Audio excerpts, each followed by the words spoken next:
Hello everybody, I'm Jessica, the founder of Be You Bloom, and I have a tool for you. What's wonderful about this tool is that not only will it serve you in your workplace, the companies that you run, the management team that you oversee, and the employees, but it also is something that you can use in your personal life, interpersonal relationships with your kids, and even your spouses and your friendships. It is the 5 to 7 minute rule for venting productively. So this was just featured in my article in Administrative Eye Care, which is a national magazine that reaches the administrators and management teams across these medical firms specialized in ophthalmology, with the intention of supporting these practices and optimizing not only their culture and their organizations, but also their people. And when we care about the personal development of people, they show up in a much more invested fashion in your company and they perform better. So this is about personal development that coincides with career and professional development. So I'm going to attach the article for you. Why don't you go ahead and download it, save it, or share it with your teams or when you come back together. Many of you are still in business working with your teams and you're doing so remotely. So you can actually do a Zoom call regarding this tool so you can activate it immediately. It will enhance your communications. It will build a growth mindset. It will increase your ability to bounce back, to be resilient, and it will help your people think on the upside. More than ever, we need that now. When you do this in the dips of life, that is a huge opportunity for training. It's a training ground on how you're going to come up on the upside. So mentally rehearsing this now is going to serve you better when we all come back into our normal daily operations. But instead of reverting back to what we used to do, why don't we learn something new? So the 5 to 7 minute rule for venting is really fun and easy. You'll probably have a lot of laughs or 2 or 3. And this is a simple version of it. Number 1 is to vent, right? Vent what is going on. So let's use the workplace. Perhaps one of the managers or employees notice that a specific process is not working really. It's just causing more of a hiccup than it is causing ease in the workflow. So the person wants to bring that to upper management's attention. They will vent it out. You want to act like you're a reporter, reporting the facts, trying to remove the emotion out of it. If you have an emotional sting towards it, let it process through first so you can learn something new. You see, the brain is optimized to learn once it's not so connected and tied into the emotion of it.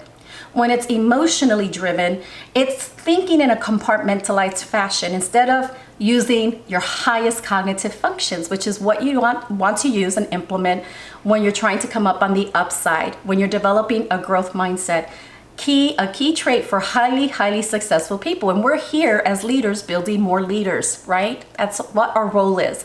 So number 1, venting is a tool that was originally intended for letting it out and then coming up on the upside with ideas and solutions and clarity. Number 2, redirect the vent. Redirect the vent. So that means redirecting it into sort of the intermediate way of processing through, which is, so what I learned from this was, these are the options that I'm thinking about. This is what I became aware of as a result, and this is the data that I want to share with you. And if it's failure, don't see it as failure. Somebody, the team didn't do something, a person, a team member. Failure equals data. Put a positive association to failure because a negative one will keep people being quiet and not taking a chance. You fail at 100% of the shots you never take. So in order to grow and expand your mind, you must be willing to make a move, to give it a try, to give it a go. So let your teams know that failure is data to be greater because it's input that we can analyze during that processing, that second step of the venting process, to say, here's what we learned and here's how we can apply it on the next go around.